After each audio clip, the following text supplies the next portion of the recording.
The gun was already pointed at Naomi Park Williams' head before she could drop the ledger. She'd found it in Min Jae's safe, the leather-bound book she was never supposed to see. Inside, shipping manifests, blood money transactions, and a photograph that stopped her heart. Her father, standing in a warehouse. Dated 3 weeks before his accidental death 5 years ago. Sung-ho, Min Jae's enforcer, filled the doorway, his weapon steady, phone pressed to his ear. "She found it," he said in rapid Korean. "The asset is compromised.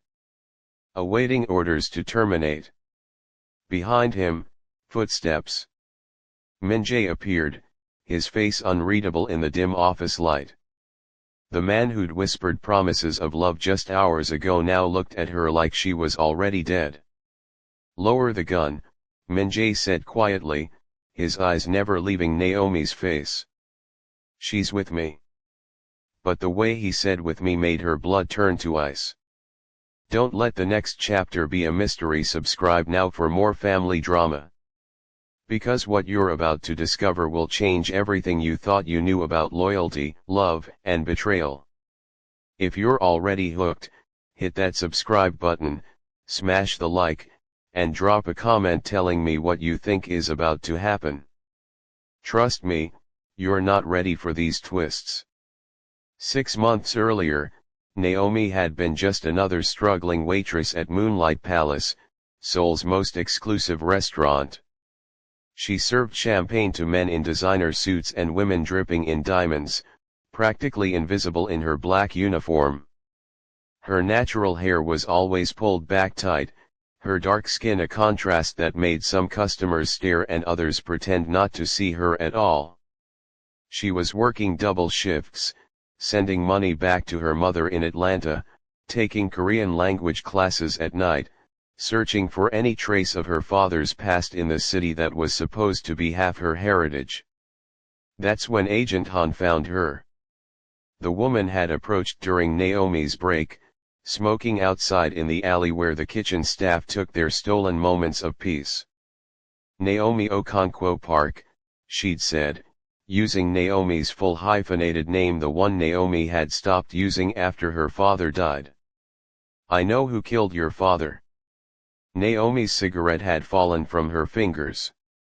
Agent Han claimed to work for an international task force investigating organized crime in Seoul.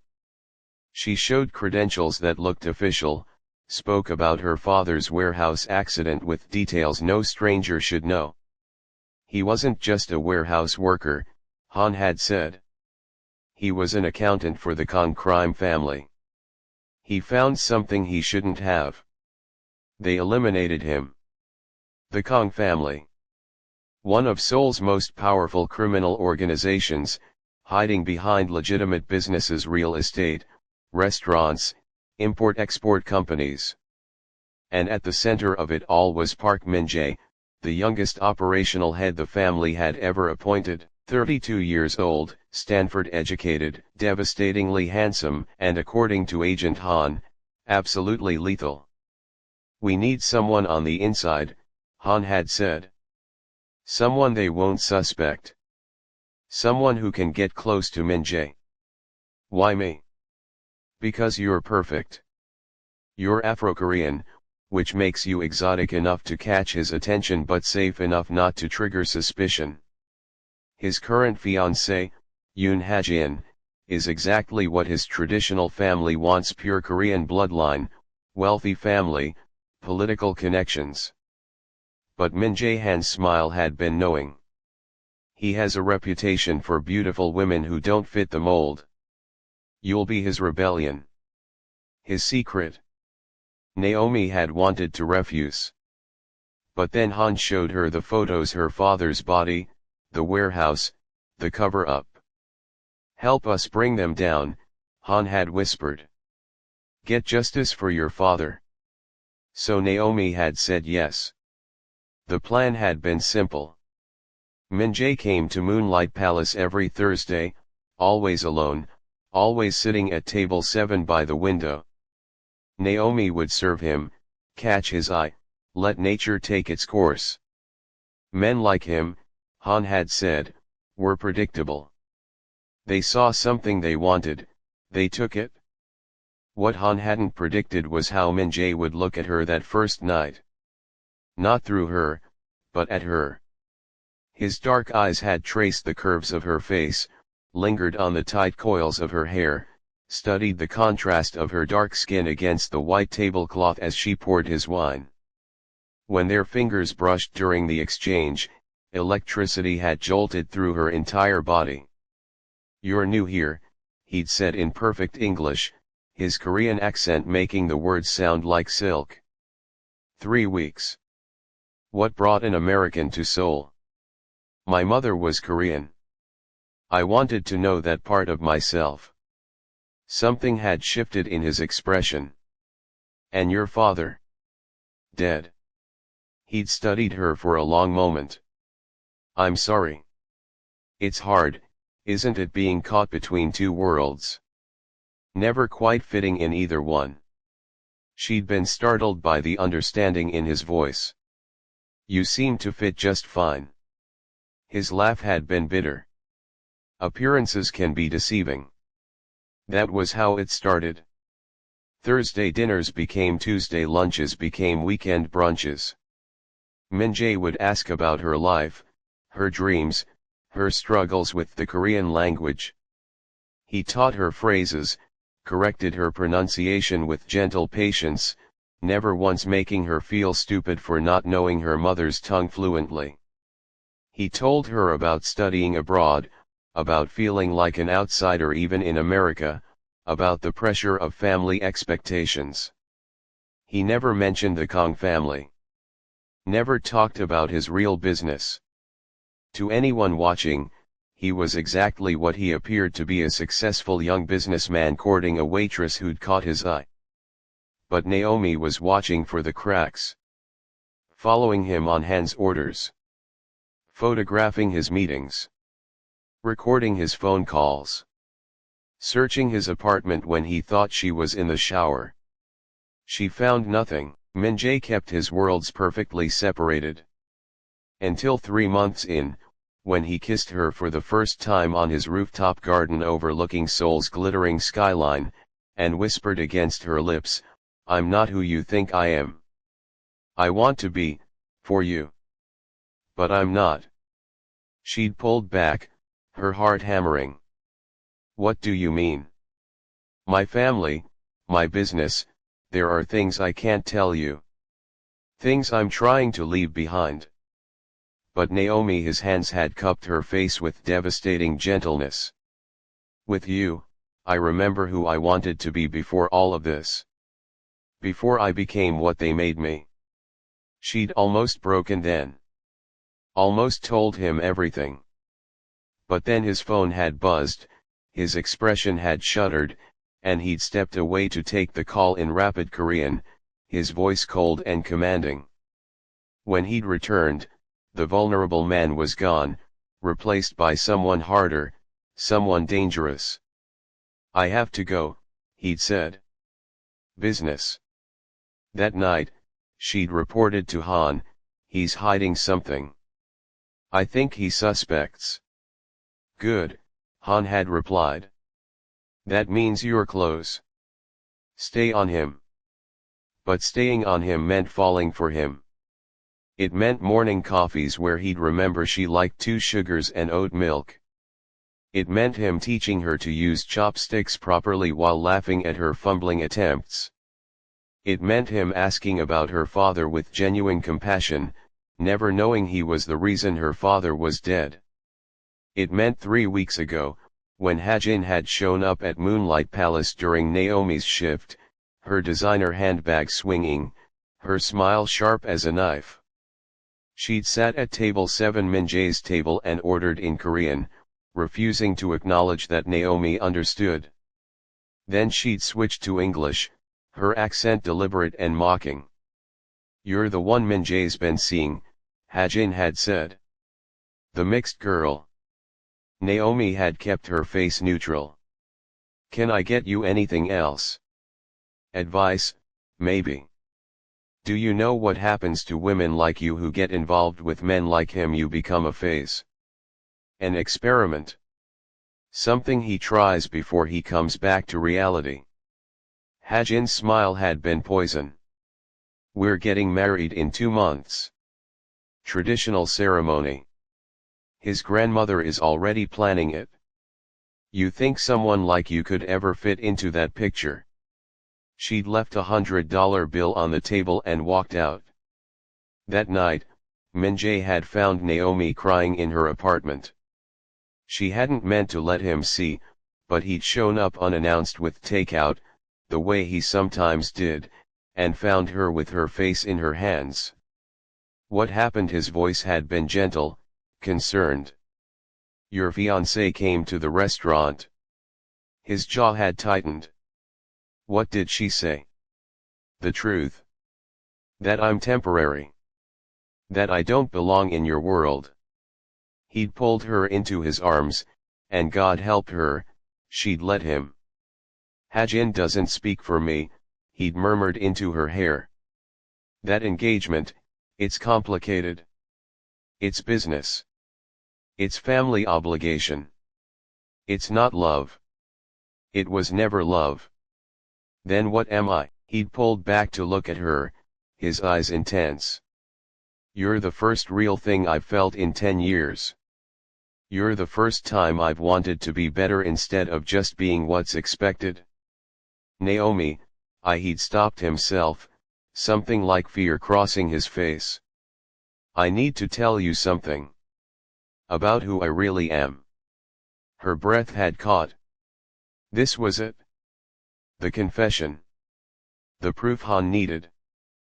But before he could speak, his phone had rung. He'd looked at the screen and gone white. I have to take this. He'd stepped into her tiny kitchen, speaking in low, urgent Korean. Naomi had only caught fragments, but enough to understand, a shipment, a problem, someone named Sung Ho saying they'd been compromised. When Min Jae returned, his face was a mask. I have to go. Don't leave your apartment tonight. Promise me. Min Jae, what's? Promise me. She'd promised. He'd kissed her then, desperately, like he was trying to memorize the taste of her. Whatever happens, he'd whispered, know that what I feel for you is real. Everything else is the lie.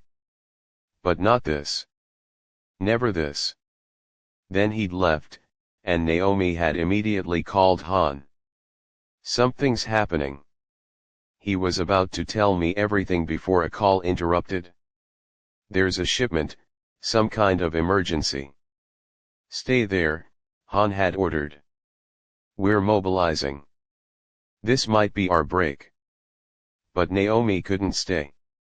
She'd seen the fear in Min Jae's eyes, and despite everything, despite the mission, despite her father, despite knowing he was a criminal, she'd been terrified for him. So she'd followed him to an address she'd memorized from one of his documents. A private office building in Gangnam, all glass and steel and money. She'd watched from across the street as black cars pulled up, men in suits emerging. She'd recognized some faces from her surveillance photos. Kang family. All of them. And then she'd seen him. Min Jae's father. Kang Dae-young, the patriarch himself. A man who supposedly had no operational involvement, who played the role of legitimate businessman. But here he was, walking into that building with an entourage of armed men. Naomi had waited until they were inside, then used the keycard she'd stolen from Min Jae's wallet weeks ago. The building was mostly empty at night, the security focused on the top floors where the meeting was happening. She'd made it to Min Jae's private office on the 15th floor, her heart pounding, knowing this was insane, knowing she should leave. But she'd come this far. That's when she'd found the safe behind the painting of Jeju Island. Min Jae had once mentioned it was his mother's favorite place. She'd tried his mother's birthday for the combination. It had opened. Inside was the ledger. The photograph of her father. And now, the gun pointed at her head. Sung-ho kept his weapon trained on her as Min Jae circled his desk, his movements controlled and predatory. This wasn't the man who'd taught her chopstick techniques. This was someone else entirely. "How long have you known?" Naomi managed to ask, her voice steadier than she felt. 3 days after you started reporting to Agent Han. Min Jae's smile was cold. Did you really think we wouldn't notice? Han isn't an international agent, Naomi. She works for the Wan clan. Our rivals. Our enemies. The floor seemed to drop out from under her. No. She showed me credentials. She knew about my father. Of course she knew. Everyone in our world knows what happened to Marcus Park. He was laundering money for us, got greedy, tried to steal. We made an example. Min Jae's voice was flat, emotionless. The Wan clan has been trying to infiltrate our organization for years. You were perfect. Desperate for answers, half Korean but not connected to any of the families, emotionally vulnerable. They played you. And you. Naomi's voice broke. What were you doing playing me too? Something flickered across his face. Pain, maybe. Regret. At first, yes. I knew what you were the moment you approached me. I let you get close because I needed to know who was feeding the Wan clan information from inside my organization. I needed the mole to feel safe, to make mistakes. So everything was a lie. She felt like she was shattering from the inside out. Not everything. Min Jae's mask cracked, just slightly. I told myself it was the mission. I told myself I could keep it clinical, professional. But you. His voice dropped to barely a whisper. You made me remember what it felt like to be human. To want something beyond duty and blood and obligation. Touching, a new voice interrupted. Hajin stepped into the office, her designer heels clicking against marble. But we don't have time for your emotional crisis, Min Jae. The Wan clan knows she's here. They're probably already mobilizing to extract their asset. Naomi's mind raced. Wait.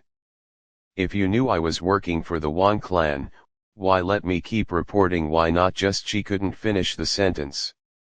Because, Hajin said, examining her nails, we've been feeding you false information for months.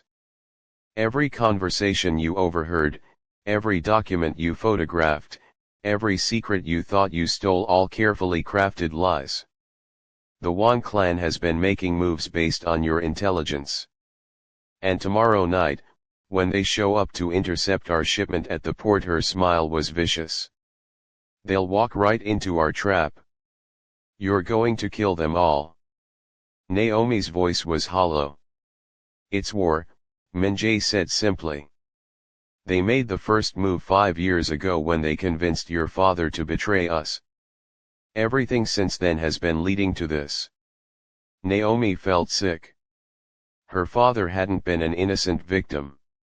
He'd been a traitor. And she'd been turned into a weapon against the very people he'd betrayed. So what now? You kill me too? Don't let the next chapter be a mystery. Subscribe now for more family drama, because this betrayal has layers that go deeper than you can imagine, and the next twist will blow your mind. Make sure you're subscribed so you don't miss what happens next. Hit that like button if this story has you on the edge of your seat, and comment below with your theories. Do you think Min Jae will save her or sacrifice her? Let me know. Silence stretched out. Sung-ho's gun didn't waver. Hajin looked bored. But Min Jae? Min Jae looked like he was being torn apart. She's seen too much, Hajin said impatiently. She knows about tomorrow. If the Wan clan extracts her. They won't, Min Jae interrupted. Because she's going to help us. Naomi laughed, the sound harsh and broken. You think I'd help you after everything? I think you want to survive. I think you want your mother to be safe. Because Hajin is right, if you leave here, if you somehow escape, the Wang clan will know their plan is compromised. They'll know you were discovered. And Naomi Min Jae's eyes were dark with something that looked like genuine regret. They don't leave loose ends. Agent Han will kill you. And then she'll kill your mother, your cousins, everyone with Okonkwo blood who could potentially expose their operations. You're lying.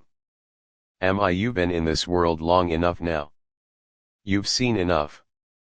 You know how this works. The Wangs used your grief, your need for justice. But they never planned to let you walk away. Naomi's hands were shaking. Because he was right. She'd seen the ruthlessness, the casual violence, the way people disappeared. She'd been so focused on her mission that she hadn't questioned what would happen after. What do you want from me? Tomorrow night, you'll contact Han. Tell her everything is fine. Tell her I suspect nothing. Make her believe the plan is still on track. Min Jae leaned against his desk, suddenly looking exhausted. And when it's over, when the Wang leadership is eliminated, you'll be free. I'll make sure of it. New identity, new life, anywhere you want to go. Your mother will be protected.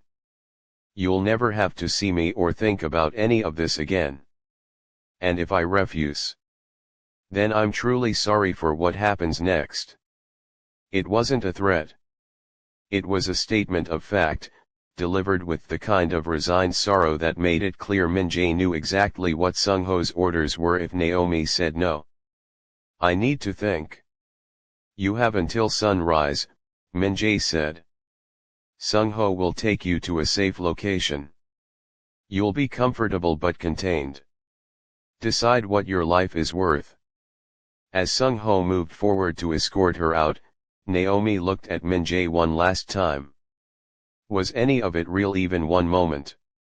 His jaw clenched. All of it? Every single moment.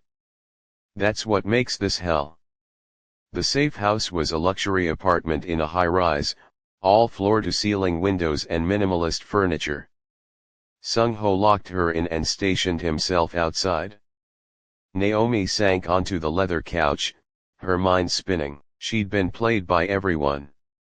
The Wang clan had weaponized her grief. Min Jae had weaponized her attraction. Even her father had been something other than what she'd believed. There were no good guys in this story. Just predators in different suits. Her phone was gone, but there was a landline. She could call someone. The police. The actual authorities. But who would believe her, and how quickly would she die for making that call? Hours passed. Dawn light started creeping across Seoul's skyline. Naomi stood at the window, watching the city wake up, thinking about her mother in Atlanta who had no idea her daughter was caught in a criminal war. Thinking about her father and whether he'd known what he was getting into. Whether he'd thought about his family before he made his choice to steal from monsters. The door opened. Min Jae entered alone, carrying 2 cups of coffee. He set one on the table near her, keeping his distance. You don't have to stay away, Naomi said bitterly.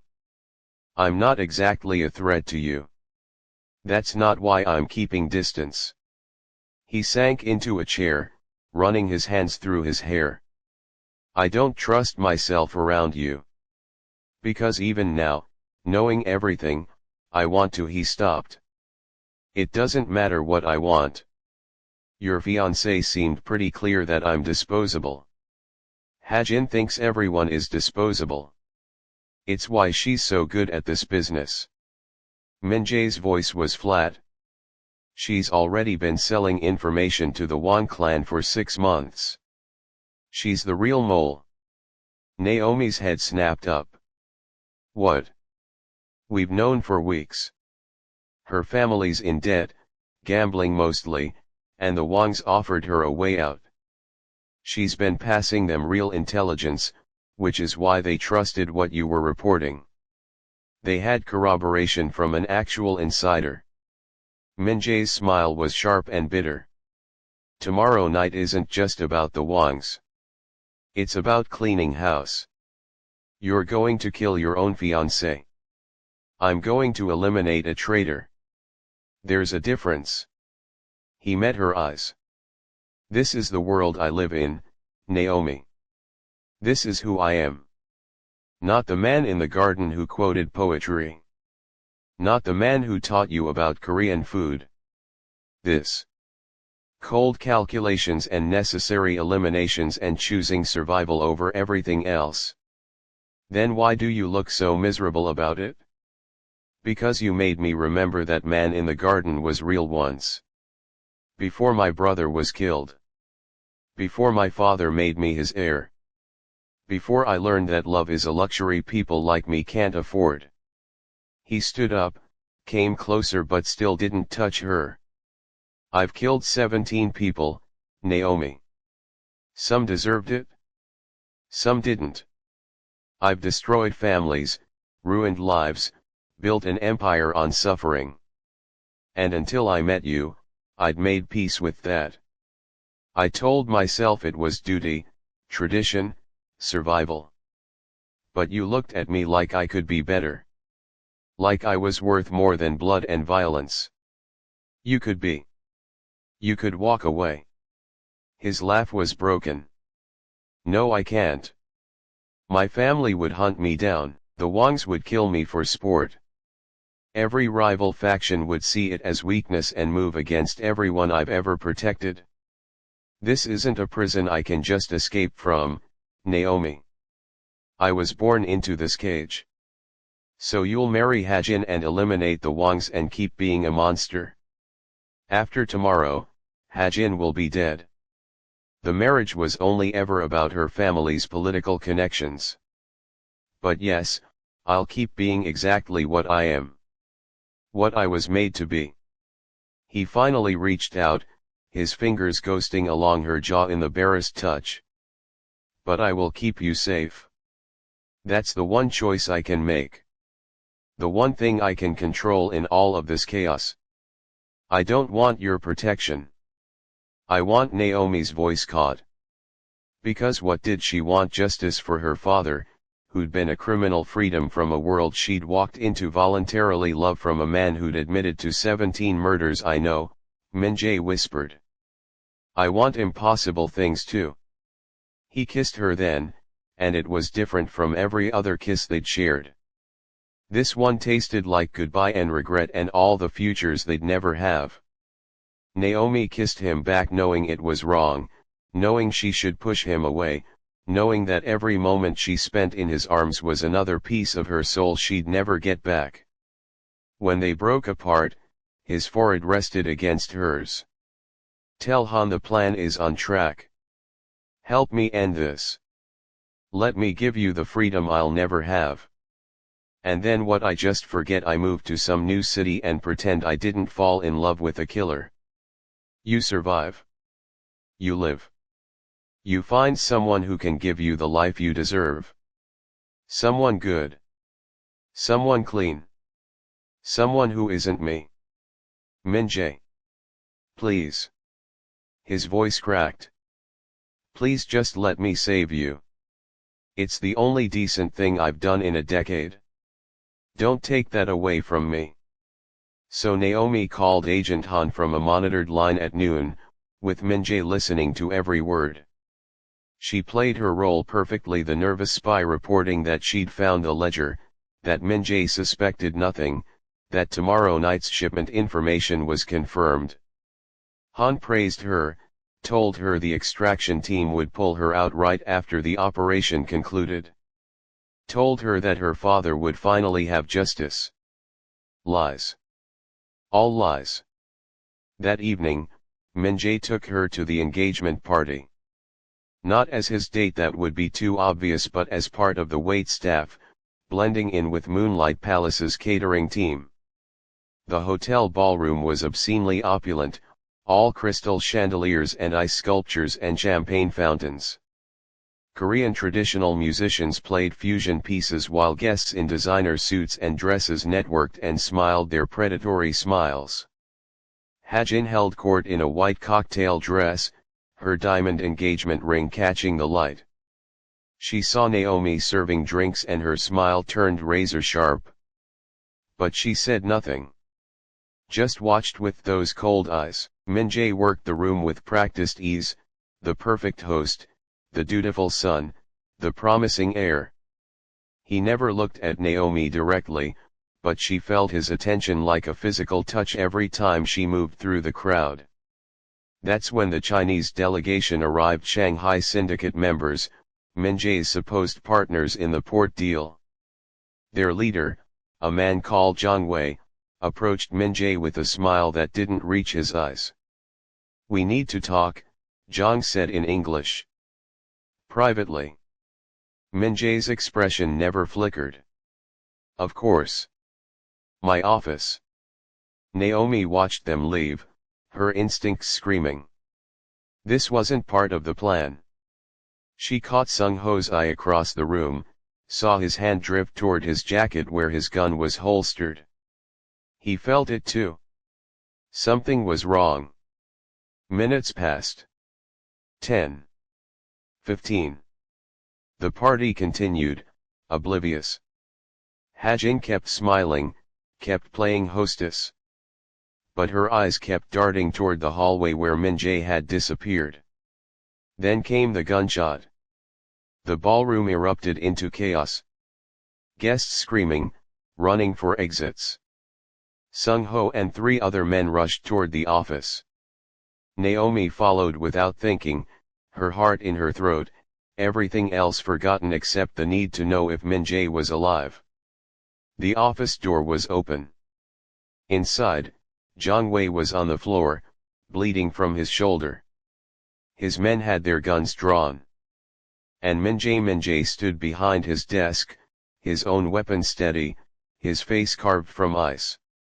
"Your intelligence was wrong," Jiang said through gritted teeth. "The shipment route you gave us, we had our people check it out. It's a trap. Dozens of armed men waiting.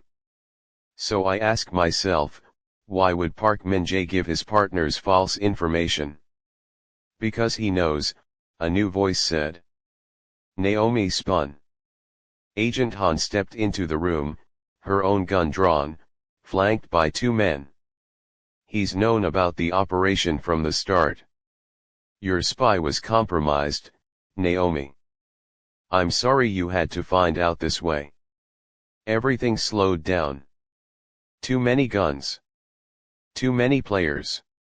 Naomi couldn't track them all. "Your Wan clan," Min Jae said to Han, his voice flat. "And you convinced the Shanghai syndicate to move against us using false intelligence you fed through Naomi. Smart. If I'd eliminated you tomorrow, they would have retaliated, thinking I'd betrayed them. Civil war between the families. Would have worked too," Han replied. "If your fiancée hadn't sold you out to save her own skin. She warned us you knew. For the right price, of course." Everyone's attention swiveled to Hajin, who stood in the doorway looking perfectly composed. "Did you really think I'd go down with this ship? You were going to kill me anyway, Min Jae. I just chose to profit from my own execution." "Three-way cross," Min Jae said softly. "Impressive. The Wangs turn my partner against me, my fiancé sells me out to both sides," and Naomi, his eyes finally found hers across the room. Naomi was the innocent who got caught in the middle. "Not so innocent anymore," Han said. "She chose her side when she warned you. That call earlier, we traced it. Listened to it. She gave you everything." Jiang Wei struggled to his feet. "This is between Korean families. Shanghai doesn't take sides in your civil wars. But we don't tolerate deception. The deal is dead. And someone pays for my blood. He raised his gun, aimed at Min Jae. Naomi moved without thinking, throwing herself between them just as the shot fired. The impact knocked her sideways. Fire exploded through her shoulder. She hit the floor hard, her vision blurring. Dimly, she heard more gunshots, shouting, chaos erupting. Strong hands grabbed her, dragged her behind Min Jae's desk. "You idiot," Min Jae was saying, his voice ragged. "You beautiful, stupid idiot. Why would you do that? Couldn't let you die," Naomi managed through the pain. "Still in love with you. Even though you're a killer. Even though this is insane. Still. I know. I know. Stay with me. Just stay with me."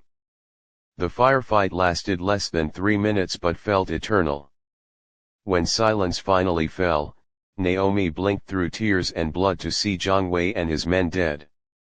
Agent Han was wounded, being held at gunpoint by Sung Ho. And Ha-jin. Ha-jin was trying to run. Min Jae caught her at the door, spun her around with brutal efficiency. "Did you really think you could walk away after betraying the family, after putting everyone at risk? What are you going to do, kill me in front of all these witnesses?" Ha-jin's voice was defiant even as fear flickered in her eyes. "Your reputation is already destroyed. The Shanghai syndicate knows you're compromised. The Wangs know you were setting a trap. You've lost, Min Jae. Maybe. But you still pay the price for treachery." "Wait." A new voice. Everyone turned.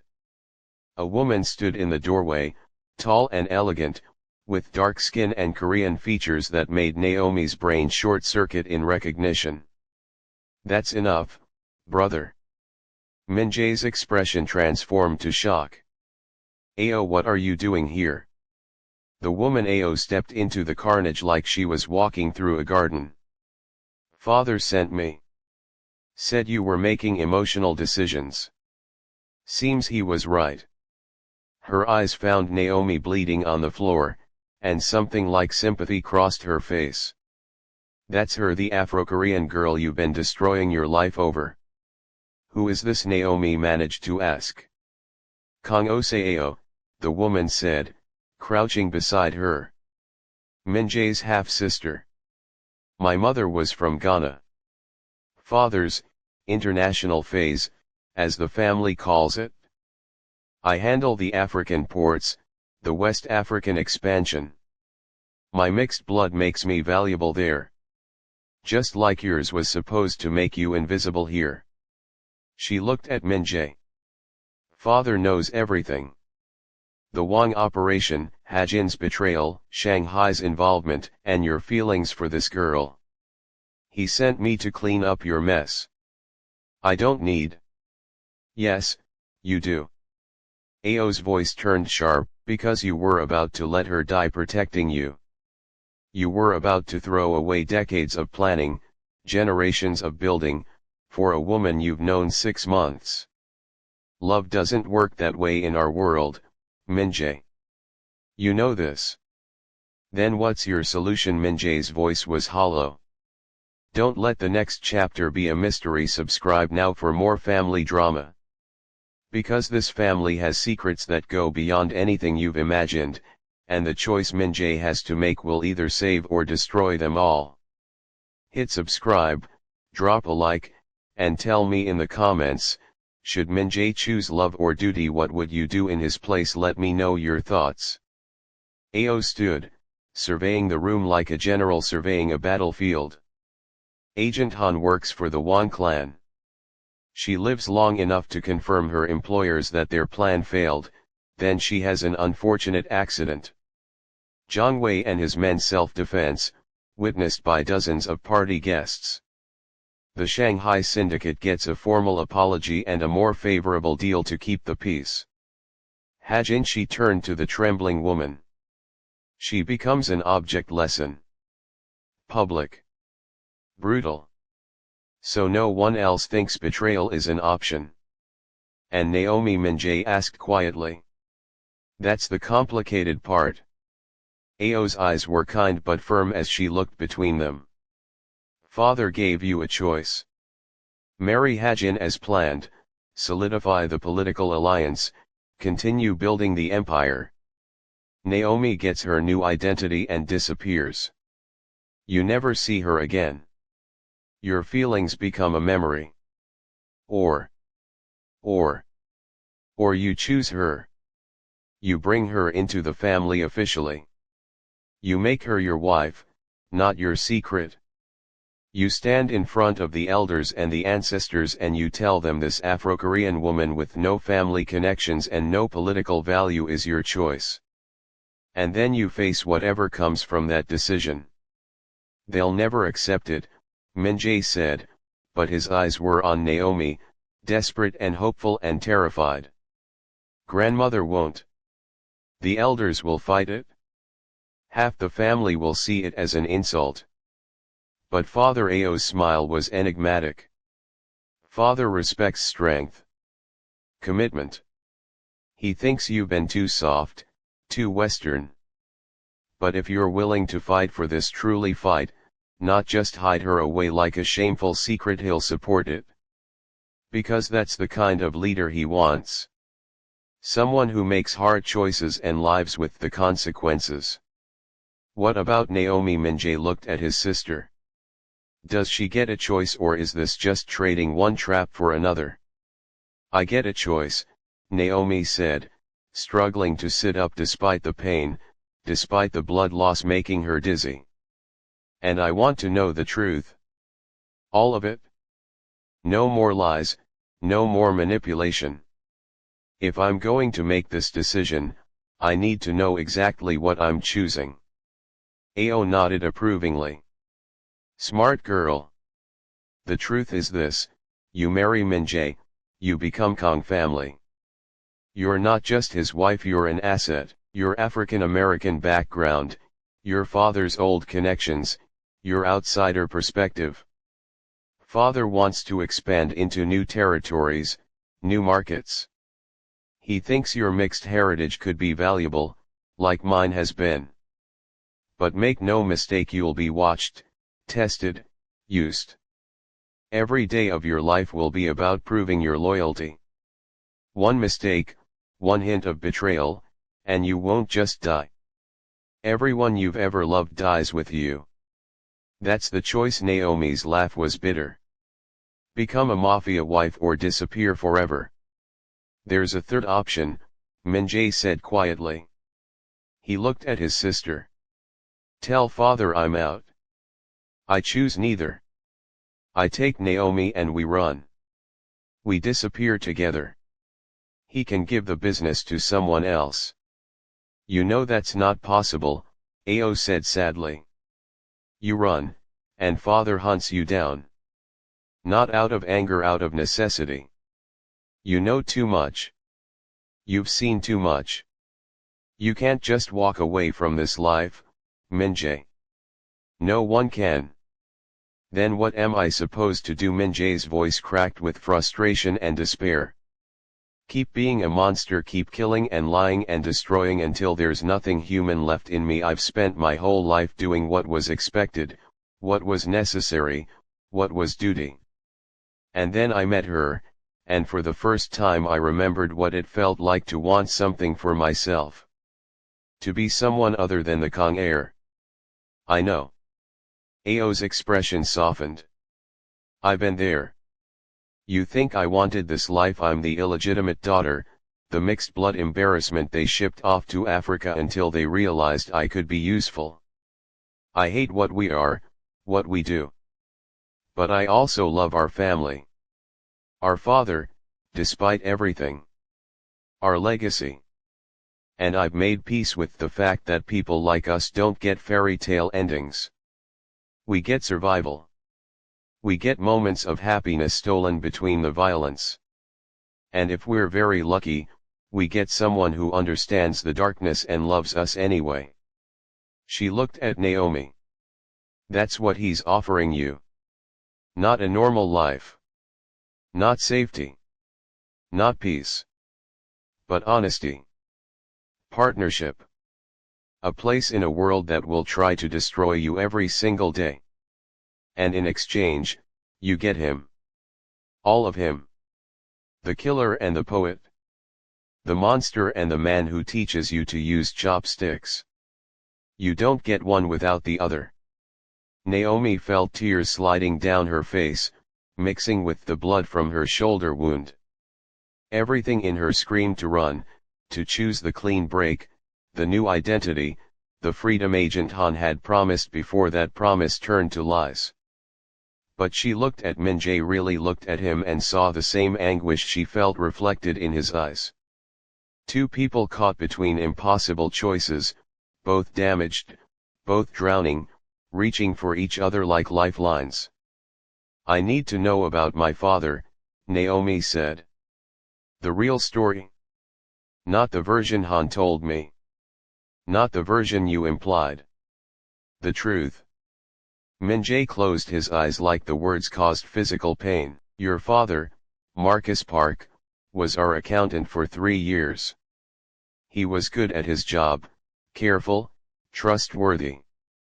But his gambling debts caught up with him. He started skimming money from shipments, thinking no one would notice. My father did notice. He gave Marcus a choice: work off the debt or face consequences. Marcus agreed, but then he got scared. Went to the Wang clan, offered them our financial records in exchange for protection and money to run. So you killed him? No. Min Jae's voice was raw. I was there the night my father confronted him at the warehouse. I was 18, still learning the business, still thinking I could find some moral line to hold onto in all this. Your father pulled a gun. He was desperate, terrified, and he wasn't thinking clearly. My father's men reacted. The official story called it an accident because that was cleaner. But Naomi, he finally opened his eyes, meeting hers with devastating honesty. I watched it happen. I could have stopped it, maybe. I could have talked your father down. But I froze. I was a coward. And by the time I found my voice, he was already dead. You were 18. Old enough to have a choice. Old enough to live with the guilt. His hands were shaking. When I met you, I didn't know who you were at first. Just another beautiful woman in a city full of beautiful women. But then you mentioned your father's death, and I recognized the name. I should have walked away. I should have never let it go further. But I was selfish. I wanted you anyway. I wanted to pretend that I could have something pure despite everything I'd done, everyone I'd failed. Including your father. The room was silent except for the distant sound of sirens, police responding to the gunfire reports. They didn't have much time. Why my father? Naomi asked. Why did he get involved with you in the first place? Same reason anyone does, Ao said gently. Money. Your father came to Seoul trying to reconnect with his Korean heritage, but he was also running from debt in America.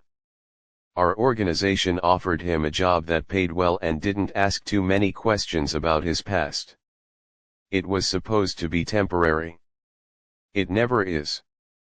Naomi thought about her mother, who'd never spoken much about why Marcus had gone to Seoul alone. About the arguments she'd overheard as a child, her mother begging her father not to go, saying it was too dangerous, that they'd find another way. She'd thought her mother meant the danger of a foreign country. Now she understood it was a different kind of danger entirely. If I choose Min Jae, Naomi said slowly, what happens to my mother, my family back home? They're protected, Ao said. Father's already arranged it. Security, financial support, complete separation from any of this. They'll never know what you became. They'll think you married a successful businessman and moved to Seoul. Holiday cards, occasional video calls, all the normal things. They stay clean. An agent Han the Wang clan. Tonight ends their operation. Han will disappear. The Wangs will get the message that we're not vulnerable. And Yueo's smile was sharp. You'll be the woman who infiltrated them, turned their own weapon against them, and came out on top. That's a reputation that buys respect in our world. Respect through deception. Is there any other kind in this life? Naomi looked at Hajin, who'd been silent through all of this, her face a mask of terror as she realized her fate was sealed regardless of what Naomi chose. She looked at Sung Ho, still holding Agent Han at gunpoint, his expression impassive. She looked at the bodies on the floor, Jiang Wei and his men, dead because of a web of lies and counter-lies that stretched back years. And she looked at Min Jae, whose eyes held everything he couldn't say out loud. The guilt. The hope. The desperate, fragile possibility that maybe, somehow, two broken people could build something real out of all this wreckage. I have conditions, Naomi said. Min Jae straightened. Name them. First, no more lies. Ever. If we do this, I'm your partner, not your possession. I know everything, I'm involved in decisions, I'm not kept in the dark for my own protection. Agreed. Second, I want out of the violence where possible. I'll be part of the business, I'll be Kang family, but I won't kill. I won't torture. I won't cross that line. You need someone to do the accounting, the legitimate business deals, the expansion planning, fine. But the blood stays on your hands, not mine. Min Jae hesitated. Some situations won't give you that choice. If someone comes for you, if you're threatened. Self-defense is different. I'm talking about the operational side. The planned hits. The eliminations. I won't be part of that. Ao and Min Jae exchanged glances. Father won't like it, Ao said. He expects everyone to be all in. Then he can deal with it, Naomi said, her voice stronger than she felt. Because this is who I am. I won't become someone I hate to survive in your world. Either I'm valuable as myself, with my boundaries, or I'm not valuable at all. Third condition, Min Jae asked, and there was something like admiration in his voice. Hajin lives? The room went silent. Hajin's head snapped up, hope and confusion warring on her face. She's a traitor, Ao said flatly. She has to die. It's not negotiable. Make it negotiable. Naomi struggled to her feet, ignoring the screaming pain in her shoulder. She betrayed you because she was desperate, trapped, scared. Just like me. Just like my father. The cycle of violence only continues if you keep feeding it. Let her live. Strip her of her wealth, her connections, her power. Exile her. Make her nobody. But let her live. The family will see it as weakness, Min Jae said quietly. The family will see it as my choice. As proof that I'm not just another killer. That I bring something different to the table. Naomi held his gaze. You want me to be your wife, your partner, then my voice matters. This is my first request. Honor it, or the deal is off. Min Jae looked at his sister. Ao's expression was unreadable for a long moment, then she shrugged. It's your funeral. Father will be displeased. But if you're claiming her as true family, as your chosen partner, then she gets a voice in family decisions. That's tradition too. She turned to Hajin. You get to live. But you're stripped of everything. Your family's assets will be seized to pay their debts. You'll be given a basic apartment, a basic job, a basic life. You'll never move in our circles again. You'll never speak of what you know. One word, one hint of betrayal, and the offer of mercy gets revoked. Understood. Hajin nodded frantically, tears streaming down her face. Thank you. Thank you. I'm sorry. I'm so sorry. Save it, Naomi said coldly. You're alive because I'm choosing to be better than this world. Don't make me regret it. Ao made a phone call in rapid Korean, then another. The sirens were getting closer. We need to move. The police response has been delayed, but not indefinitely. Sung-ho, take Agent Han to the secondary location. She makes her final report to the Wangs, then handle it.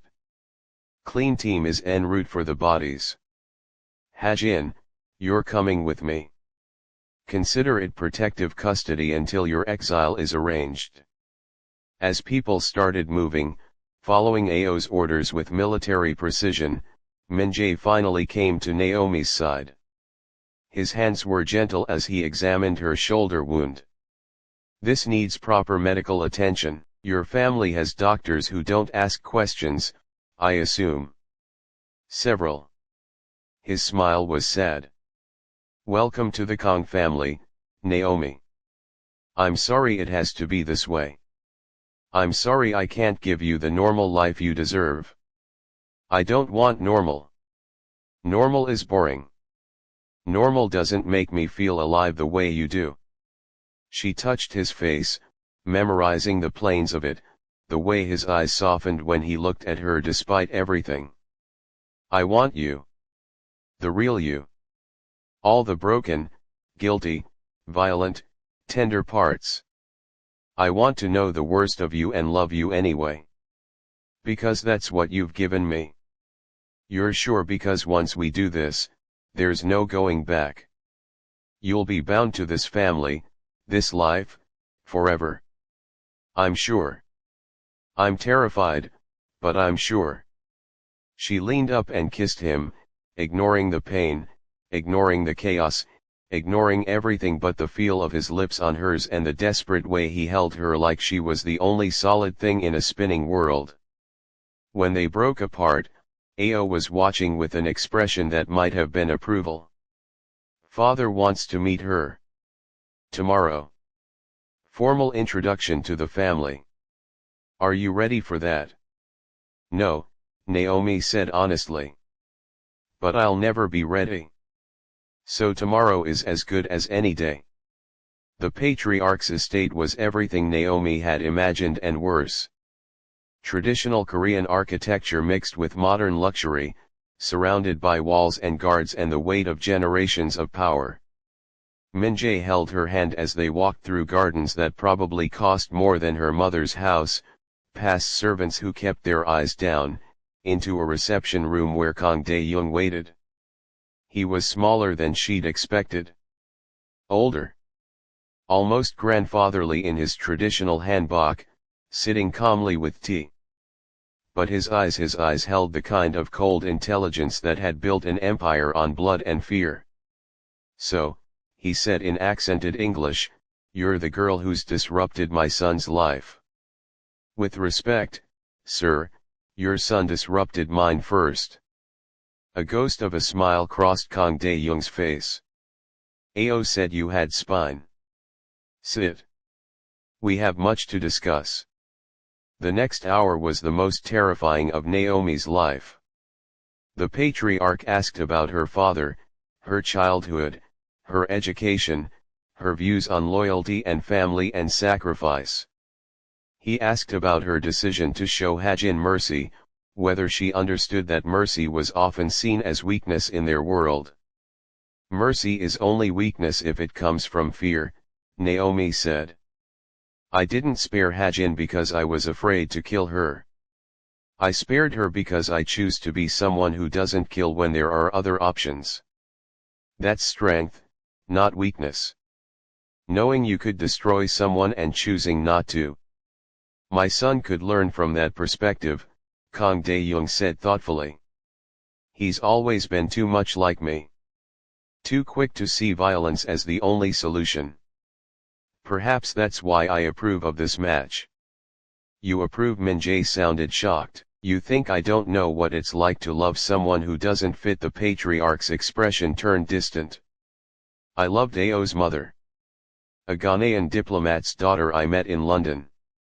Brilliant, beautiful, everything I didn't know I needed. But I was already promised to your mother, already bound by tradition and duty. I made the choice the family expected. I married the right woman, built the right alliances. And I've regretted it every day for 30 years. He looked at Min Jae with something that might have been pain. I don't want that for you. I don't want you to wake up at 60 realizing you traded your chance at happiness for other people's expectations. If this woman makes you remember you're human, if she challenges you to be better, then she's more valuable than any political alliance. Marry her. Bring her into the family. Let the elders complain. I'll handle them. Father. But understand this. Kang Dae-young's eyes turned hard as he focused on Naomi. You're not joining a family. You're joining a war. Every day, we're fighting for survival, for power, for the legacy we'll leave our children. Enemies will target you to get to Min Jae. Rivals will test you constantly. And if you ever betray us, if you ever put your personal feelings above family loyalty, I won't hesitate to eliminate the threat. Blood or not, I protect this family first. I understand, Naomi said, meeting his gaze steadily. And I promise you this, I'll protect this family too. Not because I'm afraid of you, but because they're mine now. Including your son. Anyone who comes for him comes through me. The patriarch smiled then, genuine and warm. Welcome to the Kang family, daughter. May you survive it. 3 months later, Naomi stood in a private garden wearing a traditional hanbok, white and gold, her natural hair styled in an elegant updo woven with fresh flowers. Min Jae waited at the altar in his own formal wear, his eyes bright with unshed tears as she walked toward him. The ceremony was small, just immediate family. Ao stood as witness, elegant in her own hanbok. Even Kang Dae-young looked emotional as a Buddhist monk chanted blessings. There were no guests from Naomi's old life, that girl had died the night of the shootout. This was a new beginning, strange and terrifying and somehow right. I promise to love you in the darkness, Min Jae said during their vows, his voice low and intense. To be honest even when the truth destroys us. To choose you every day, even when duty demands otherwise. To be worthy of the mercy you've shown me. I promise to see all of you, Naomi replied, her own voice steady despite her racing heart. The killer and the poet, the monster and the man. To challenge you to be better while accepting who you are. To build something real out of all the wreckage we've survived. To love you despite everything, because of everything. When they kissed, sealing their impossible union, Naomi felt the weight of it settle over her like a mantle. This wasn't a fairy tale ending. It was a beginning fraught with danger and moral compromise and choices that would haunt her. But it was hers. Chosen freely, with open eyes, with full knowledge of the cost. That night, in Min Jae's penthouse overlooking Seoul's glittering lights, he held her close and whispered, "Do you regret it, any of it?" "Every day," Naomi admitted. "But I don't regret you. I don't regret choosing this life with you over a safe life without you." "Does that make me crazy?" "Probably. But I'm crazy too." We can be crazy together. She laughed, the sound bittersweet. What happens now? What's our life going to look like? Complicated. Dangerous. Sometimes beautiful. Sometimes horrifying. He pulled back to look at her. I'm working on the African expansion with AO. Your insights into American business culture have already opened new opportunities. Father wants you trained in our financial operations, thinks your accounting background could help us modernize. And he hesitated. The Wan clan is regrouping. We eliminated their leadership, but they have younger members seeking revenge. We'll be fighting them for years. So it never ends. No. It never ends. But his smile was tender. We get moments like this. Stolen hours between the chaos. We get to choose each other every day. And maybe, eventually, we figure out how to build something better. Not perfect. Not clean. But better than what came before. Naomi kissed him, tasting the promise and the pain of it. Then let's get started. If you've made it this far, you need to subscribe because this is just the beginning of Naomi and Min Jae's story. The Wan clan's revenge, the family secrets still buried, the price of mercy Naomi will eventually have to pay. Don't let the next chapter be a mystery. Subscribe now for more family drama. Hit that like button if the story destroyed you emotionally. And drop a comment below, Team Naomi or Team Runaway, what would you have chosen? Let me know. Epilogue, 6 months later, Naomi sat in a strategy meeting with Min Jae, AO, and the family's senior advisors, reviewing expansion plans for West African ports. She wore a tailored suit now instead of a waitress uniform, her wedding ring catching the light as she pointed to financial projections on the screen. She spoke Korean fluently now, switching between languages as needed, commanding the room with the same confidence she'd once used to navigate restaurant tables. Outside the conference room, Sung-ho stood guard. Agent Han was long dead, her body never found.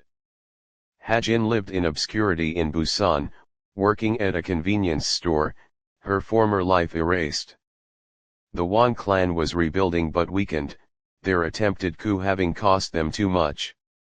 And Naomi Park, now Naomi Kang, had survived. She'd become something she never imagined, a mafia wife, a strategic advisor, a woman who walked the line between light and darkness every single day. She'd kept her promises. No killing. No torture. But she'd learned the business, mastered the strategy, become invaluable in ways that had nothing to do with violence. She'd also learned to live with the guilt. The knowledge that her new life was built on suffering, that her comfort came from others' pain, that every decision had consequences that rippled out in ways she couldn't always control. Some nights she couldn't sleep, haunted by the faces of the dead. Some nights Min Jae held her while she cried for the innocence she'd lost. But some nights, they danced in their penthouse to old R&B songs, laughing like normal people. Some mornings, they cooked breakfast together, arguing about the right way to make kimchi jjigae. Some afternoons, Min Jae would surprise her with flowers or books or tickets to concerts, reminding her that even in darkness, there could be light. It wasn't the life she'd planned.